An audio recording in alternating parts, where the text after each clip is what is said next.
Assalamualaikum warahmatullahi wabarakatuh. Balik lagi di YouTube channel aku, Indah Yusni. Di video kali ini aku akan membahas mengenai kesalahan-kesalahan yang tidak disadari oleh prakerja sehingga membuat insentif teman-teman itu menjadi gagal seperti ini.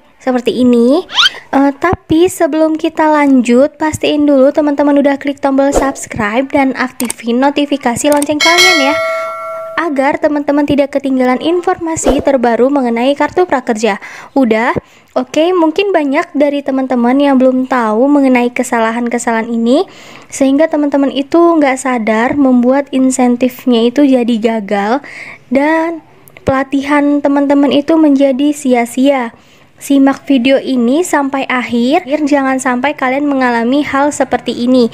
Oke, yang pertama, teman-teman itu belum mengupgrade e-wallet kalian.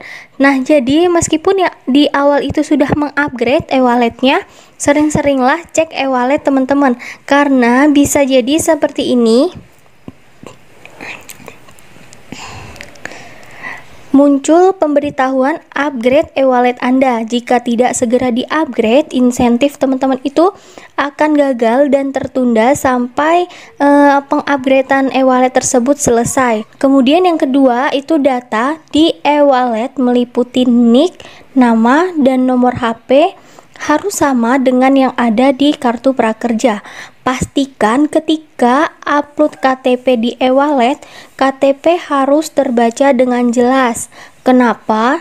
Ternyata banyak insentif teman-teman kita di gelombang sebelumnya itu gagal padahal semua data sudah sesuai, tetapi lalai ketika mengupload KTP sehingga nicknya itu tidak terbaca dengan jelas. Dan yang ketiga, teman-teman itu nggak boleh menggunakan rekening BNI atau e-wallet milik orang lain.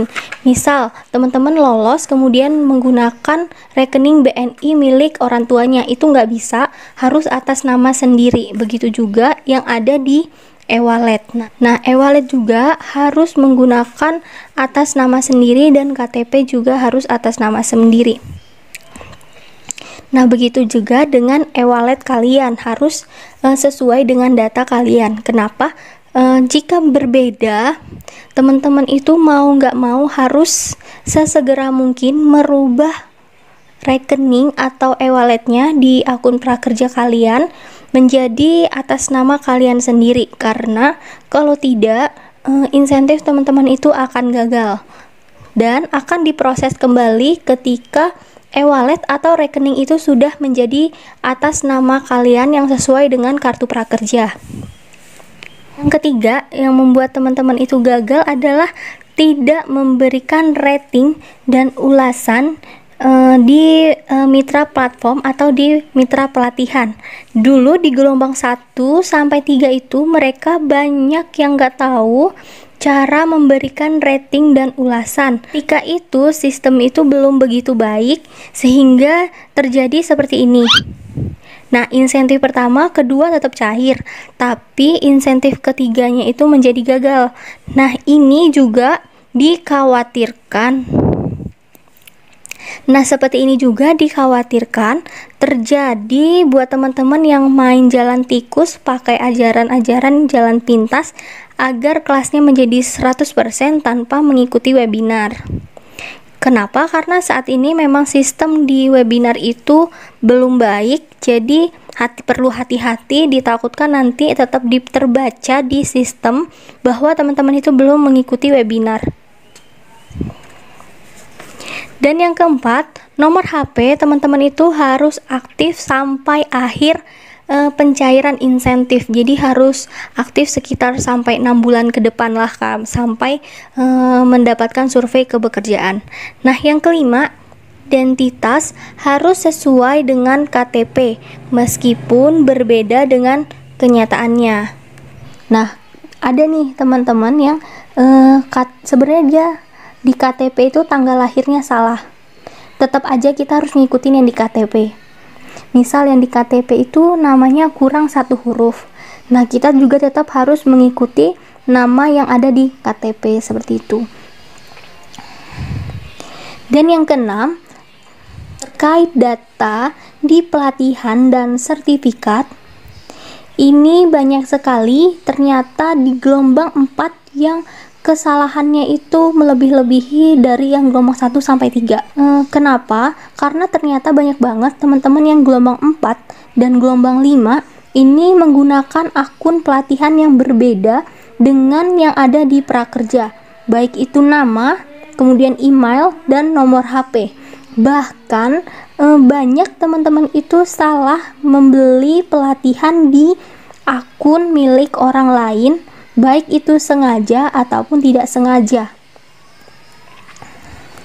Seharusnya semua data itu harus sama antara yang ada di e-wallet, yang ada di mitra pelatihan, dan juga yang ada di prakerja.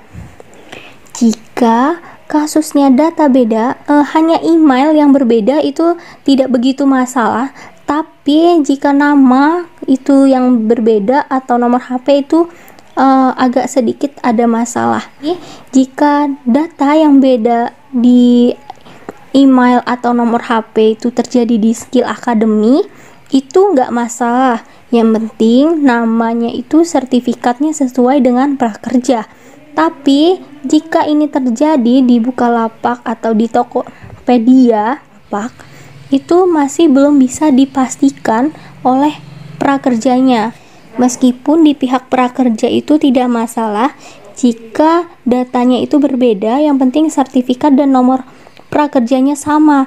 Tetapi jika di Tokopedia dari pihak prakerja tidak bisa memastikan, karena alurnya itu sertifikat teman-teman itu baru dari Skill Academy, baru diberikan ke Tokopedia, kemudian baru diberikan ke prakerja. Kalau yang dulu itu dari Skill Academy langsung ke prakerja, dan itu nggak masalah karena saya pernah mengalaminya.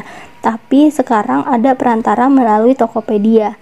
Jadi buat teman-teman yang mengalami data yang salah atau membeli pelatihan di akun orang lain, pastiin teman-teman sudah melaporkan ke pihak Tokopedia untuk ditindaklanjut bagaimana selanjutnya, seperti itu. Oke, jadi itu hal-hal yang perlu teman-teman perhatikan, baik itu prakerja gelombang 4, 5, 6, 7, dan seterusnya. Oke, sekian dulu informasi dari aku. Wassalamualaikum warahmatullahi wabarakatuh.